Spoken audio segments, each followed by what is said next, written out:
Hello everyone, I'm bringing you a video today looking at another example of a British issue Bergen Rucksack. Now we've looked at one of these, obviously the design dates back to the Second World War, and we've looked at a Second War period example of one of these previously. What we're looking at here is an example which dates from the 1960s, and there are some detail differences, and that's what we're going to have a look at in some detail now. So here we have it. In essence, this is the same design as we've looked at previously. It's basic form, the same design as the wartime Bergen Rucksack. But as you can see, one of the first major differences, the most obvious visual differences, is this is both a green body, which was common on the later production examples of Bergen Rucksack, but all of the straps, the edging and everything, that's all made of a green material as well. The webbing is green, the tape used to bind the edges is green, as opposed to being tan, as you would see on the wartime examples. So that's a fairly major visual change with this. As we can see here, the main compartment in here, sadly we're missing the draw cord from this, but you'd have a draw cord normally obviously running through the eyelets around the throat, the main compartment there. We turn the flap back here, you can see they have the inner canvas piece that fits within the throat, and that's stitched in at the top here, as you can see. Lift that out of the way. So you have a compartment in the rear here, and you can see the frame there bearing directly against the canvas there, so carrying soft kit in there would be a good idea to obviously assist with padding. We have the label, well, the stamp, ink stamp on the leather here, and we'll get a still of that now because it's a little bit awkward to show you that in camera, but that gives the manufacturer and the date and so forth, and we'll have a look at that in a close-up now. And you can see here the manufacturer's mark. This was manufactured by MECO, the Mills Equipment Company.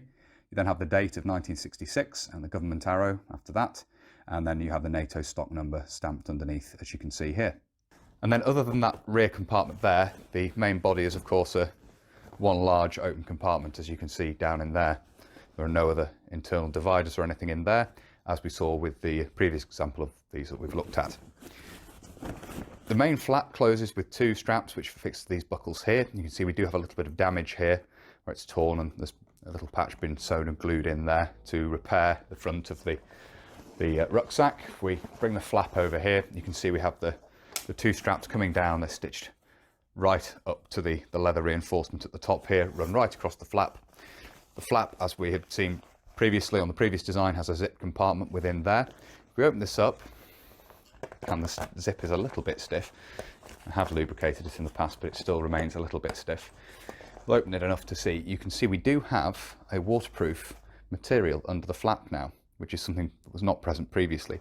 And you can see that same waterproof material around the edge of the flap there. So it's a sort of rubberized material, similar to the material the 1962 pattern poncho is made from. So you can see that there. The main flap has that waterproof coating on the inside, a waterproof piece of material sewn in on the inside.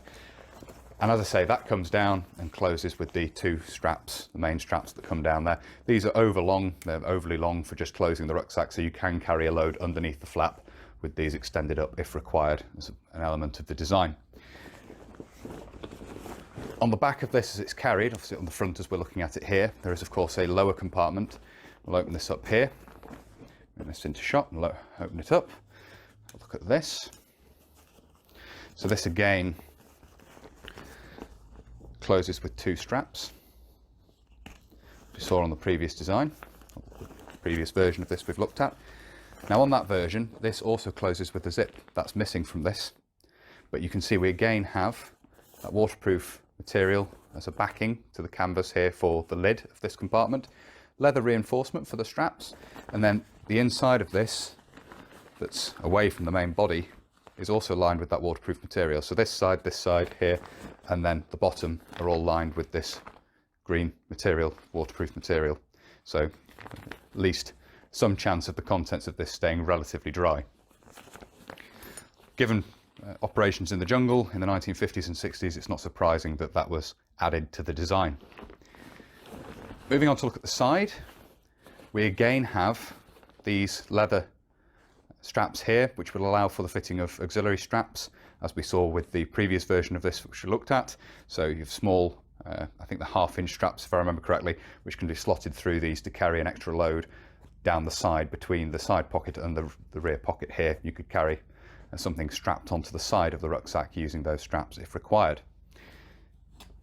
The side pockets are as we've seen previously, there's no waterproof lining added to these, so these are the same size, and there's no additional waterproofing for these side pockets. You do have the leather reinforcement there to the back of the strap, and obviously these close with a 1-inch strap and buckle, as we've seen previously, as you can see here. So standard webbing components are used throughout, as we saw with the wartime design. Above that, you again have the additional straps for carriage on the outside here, obviously with a leather reinforced section where this attaches onto the canvas, and a rivet through the center there to hold this in position. And you can see you have a leather backing piece there as well.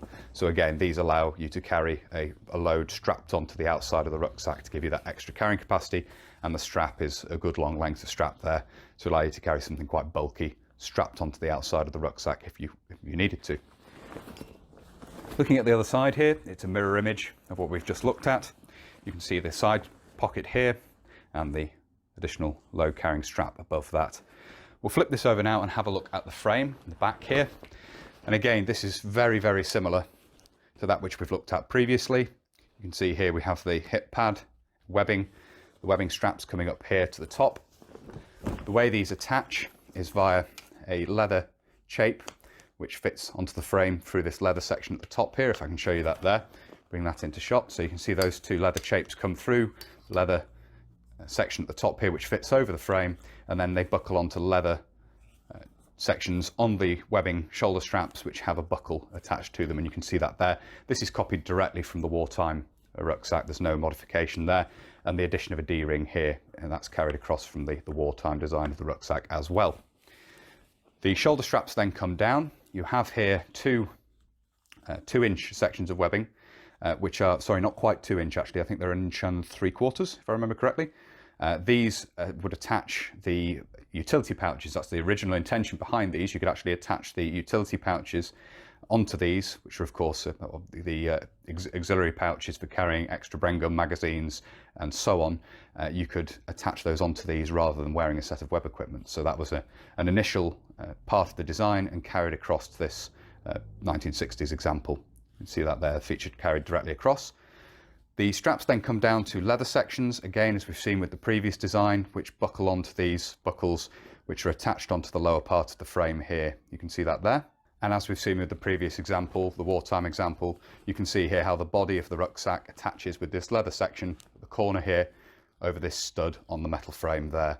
And the frame, as you can see here, is a sort of bent out of shape A shape, so it comes up, necks in here and then forms a curve around the top, which fits into that leather section at the top which we saw previously.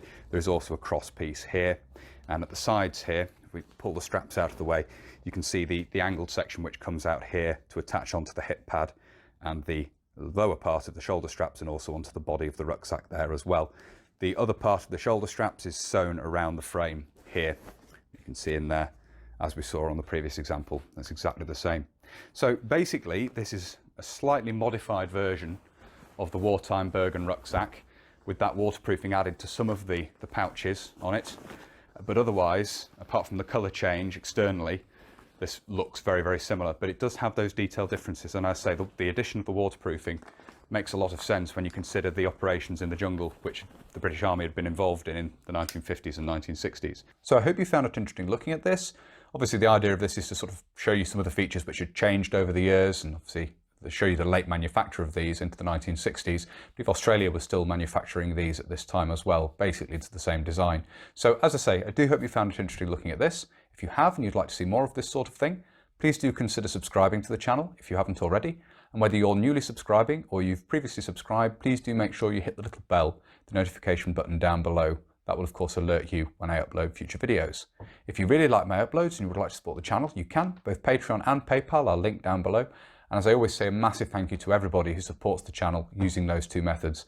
It really is greatly appreciated, as I always say. Thank you all very much indeed. If you'd like to follow the channel on social media, you can. Facebook, Instagram and Twitter are all linked down below.